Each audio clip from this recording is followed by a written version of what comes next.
Halo, aku Aeva. Aku Anissa, aku Arya. Aku Arya, dan kita dari kelompok Satu.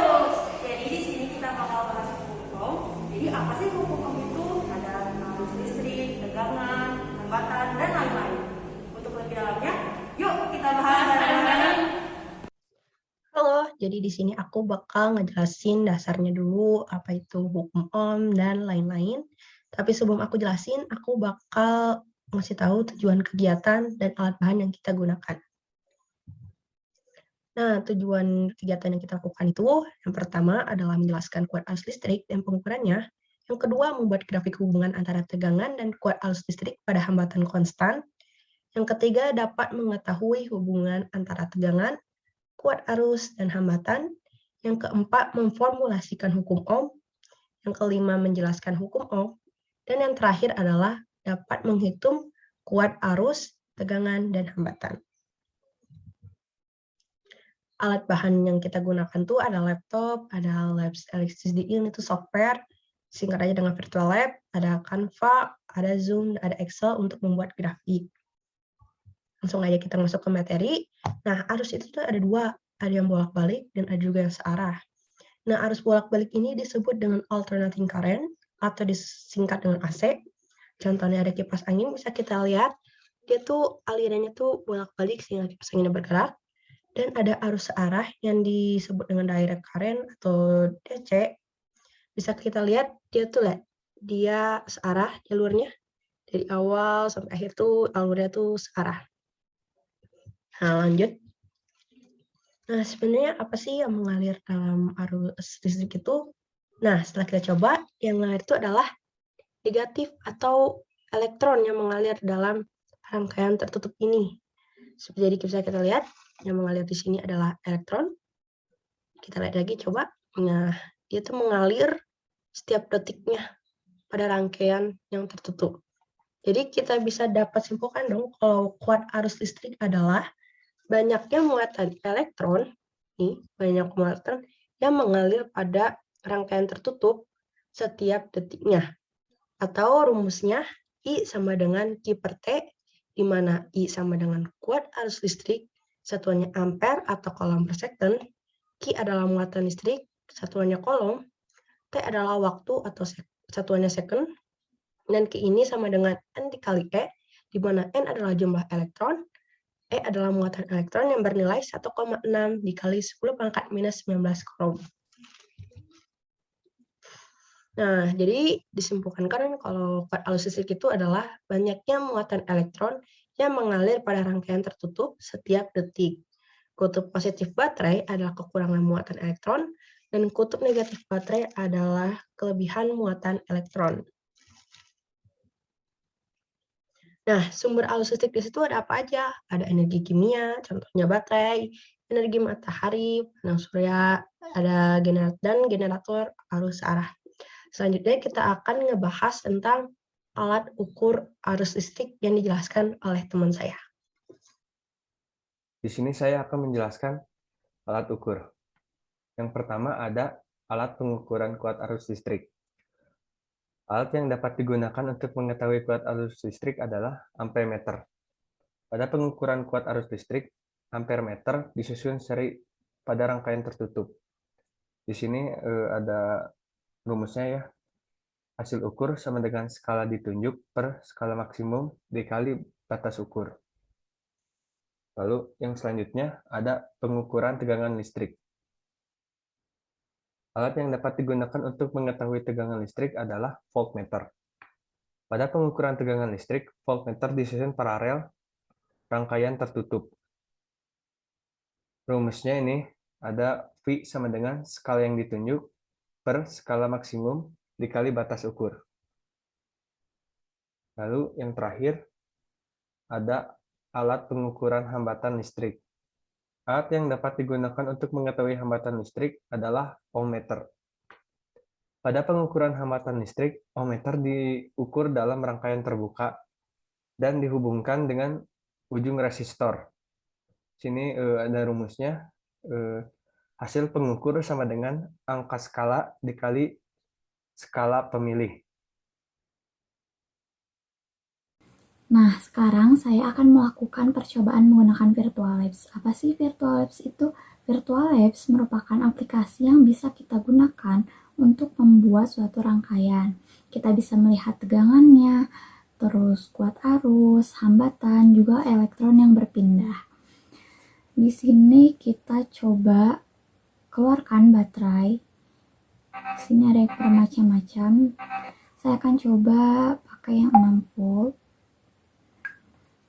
Lalu saklarnya, dan juga resistor. Resistornya juga ada yang hambatannya bermacam-macam ya. Saya akan coba pakai yang 50 ohm. Lalu kita putar. Nah, sebelum membuat rangkaian, kita tentunya harus menyusun komponen-komponen apa saja yang dibutuhkan.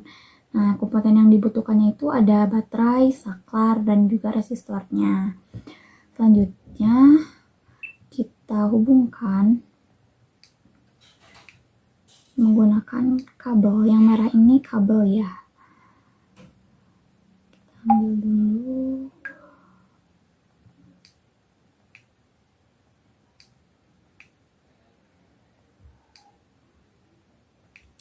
Nah, setelah itu kita masukkan voltmeter di kedua ujungnya dan ampermeter yang disusun secara seri. Nah, di sini terlihat kan kalau tegangannya 0 volts dan kuat arusnya 0 ampere. Mengapa itu bisa terjadi? Karena ini rangkaiannya terbuka. Rangkaian terbuka itu apa sih? Rangkaian terbuka itu berarti tidak ada elektron yang mengalir. Kita lihat, nah saklarnya terbuka ya. Kalau misalnya kita tutup, apa yang bakal terjadi?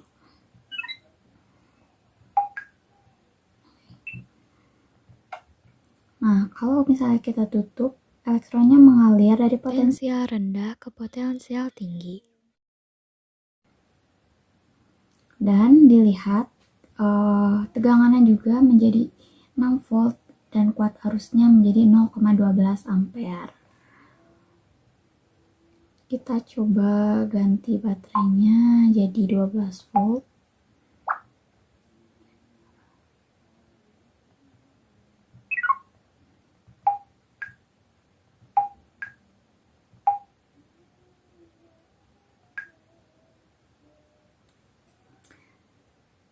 Nah, di sini bisa terlihat kalau tegangannya itu 12 volt dan kuat arusnya 0,24 ampere dengan hambatannya 50 ohm.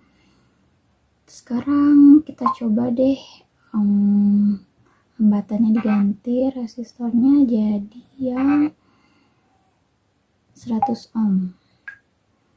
Kita ambil, terus ini putar dan kita pindahkan. Nah, di sini terlihat lagi ya kalau tegangannya itu 12 volt dan kuat arusnya 0,12 ampere. Kita tambahkan coba jadi 200 dengan baterai yang sama.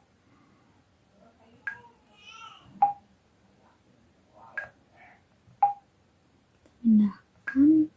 Nah, terlihat kan tegangannya masih sama 12 dan kuat arusnya 0,0 ampere. Untuk percobaan yang lainnya akan saya sajikan dalam bentuk grafik. Nah, di sini ada data hasil percobaan yang saya lakukan. Ini hambatannya 50 ohm, yang ini 100 dan yang ini 200 ohm.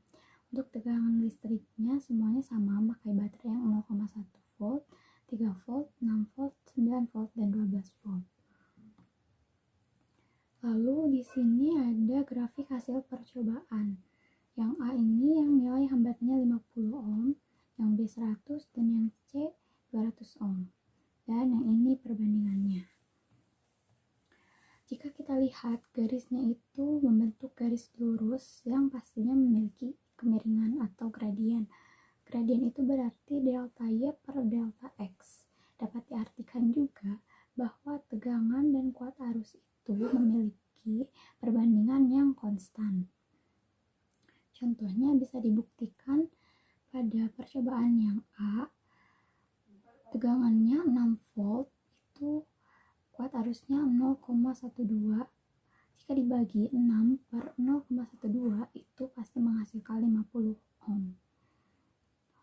Jadi dapat dipastikan bahwa tegangan, kuat arus, dan hambatan pastinya memiliki hubungan yang sangat erat. Apa sih hubungannya? Nah, materi itu akan dijelaskan oleh teman saya. Nah, dari hasil grafik yang teman saya buat, dapat disimpulkan bahwa hukum Ohm adalah arus listrik berbanding lurus dengan tegangan listrik dan berbanding terbalik dengan hambatan. Artinya, semakin besar arus listrik, maka semakin besar tegangan dan semakin kecil hambatannya. Sedangkan semakin kecil arus listrik, maka semakin kecil tegangan dan semakin besar hambatannya. Di sini kita ada rumus mencari hukum Ohm, yaitu mencari tegangan, kuat arus, dan hambatannya. Di sini, V sama dengan I dikali R, atau I sama dengan V per R, atau R sama dengan V per I. Kalian bisa lihat rumus segitiganya untuk memudahkan.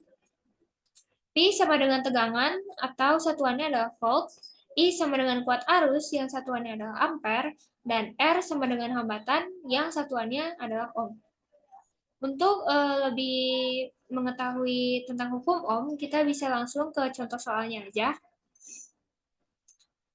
Contoh soal yang pertama adalah pengaturan power supply atau DC generator supaya dapat menghasilkan output tegangan 10 volt, kemudian nilai potensiometer diatur ke 1 kilo ohm. Berapakah nilai arus listrik? Diketahui kalau tegangannya itu adalah 10 volt dan hambatannya adalah 1 kilo ohm. Kita ubah dulu 1 kilo ohm ini menjadi ohm. Jadi 1 kilo ohm sama dengan 1000 ohm. Yang ditanya adalah arus listrik, yaitu I-nya. Rumus mencari I adalah V per R. Kita masukkan aja nilainya. V sama dengan 10 volt dan R sama dengan 1000 ohm. 10 per 1000 sama dengan 0,01 ampere atau sama dengan 10 miliampere. Jadi besar arus listrik adalah 10 miliampere. Contoh soal yang kedua adalah setting nilai hambatan atau resistensi potensiometer ke 500 ohm. Kemudian atur power supply DC generator hingga memperoleh arus listrik sama dengan 10 mA. Berapakah nilai tegangannya? Diketahui arus listriknya itu tadi adalah 10 mA. Kita ubah dulu satuannya ke ampere, jadi 0,01 ampere. Hambatannya 500 ohm, yang ditanya adalah tegangannya. Rumus mencari tegangan adalah I dikali R. Maka kita masukkan nilainya 0,01 dikali 500 sama dengan 5 volt. Jadi nilai tegangan yang diperoleh adalah 5 volt. Demikian yang bisa saya jelaskan. Semoga dapat dimengerti dan mohon maaf bila banyak kesalahan. Terima kasih. Wassalamualaikum warahmatullahi wabarakatuh.